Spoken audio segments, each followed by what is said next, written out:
Z comme Zemmour. Bonjour avec Zemmour. Bonjour. Donc on vous retrouve après 2 jours d'absence en raison des éditions spéciales qu'on a proposées.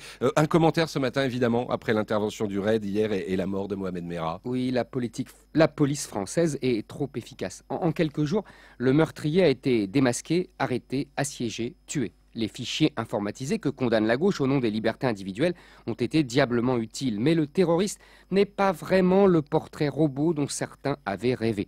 Dès le début de la semaine, les grands prêtres de la religion antiraciste, de SOS Racisme à l'Union des étudiants juifs de France, avaient dénoncé la libération de la parole raciste. Bernard-Henri Lévy fustigeait les pyromanes de l'identité française. Même François Bayrou se laissait aller à dénoncer ceux qui montrent du doigt les uns et les autres. Bref, Marine Le Pen et Nicolas Sarkozy étaient les coupables tout désignés et plus largement tous ceux qui n'avalaient pas sans discuter le prêchi-prêcha du vivre ensemble. Nos maîtres censeurs avaient voulu nous refaire le coup de l'attentat de Copernic en 1980, de la rue des Rosiers en 1982, lorsque l'extrême droite, le fascisme, le racisme, les heures noires de notre histoire furent inlassablement cloués au pilori télévisé et jusque dans la rue, avant que l'on découvre que le feu avait été tiré par des terroristes venus du Moyen-Orient pour faire payer aux juifs français la politique d'Israël. Cette fois, la police a gâché leur petite propagande. Pas d'amalgame, s'écrient désormais les mêmes, pourtant rois incontestés de l'amalgame. Bien sûr, pas d'amalgame avec les musulmans français, nos compatriotes, qui ne sont évidemment pas complices de ce criminel.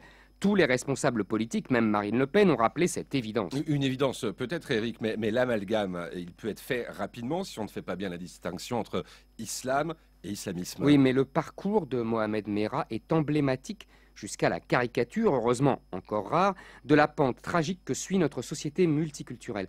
Tout justement ce qu'on ne pouvait dire sans scandale ni condamnation. Les liens entre délinquance et immigration, entre délinquance et terrorisme islamiste, les armes de guerre en vente libre dans certaines banlieues, la prison qui relâche les multirécidivistes trop vite, mais qui est devenue le lieu privilégié de l'endoctrinement islamiste, le rôle ambigu de certaines familles, l'incroyable légèreté de la politique de la ville qui arrose des associations dont personne ne sait rien sans aucun contrôle. On peut et on doit s'interroger sur les conséquences d'une vision angélique de l'immigration depuis 30 ans et d'un droit du sol qui fabrique des citoyens français qui ne rêvent que de mettre leur pays à genoux. Enfin, les responsables religieux de l'islam ne pourront se contenter de dénoncer d'avance toute stigmatisation ou encore de jouer d'une complicité affichée au curieux accent communautariste avec les responsables religieux du judaïsme pour interdire toute réflexion sur leurs textes sacrés où se côtoient appel à la paix et appel à la guerre, homélie fraternelle avec les gens du livre et excommunication violente des juifs et des chrétiens.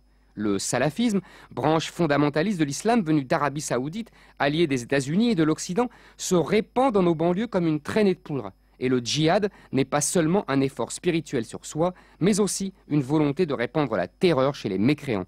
Terreur assumée, revendiquée fièrement. Mohamed Merah l'a rappelé à ceux qui nous sommaient de l'oublier. Et c'est signé d'un Z comme Zemmour, Eric Zemmour.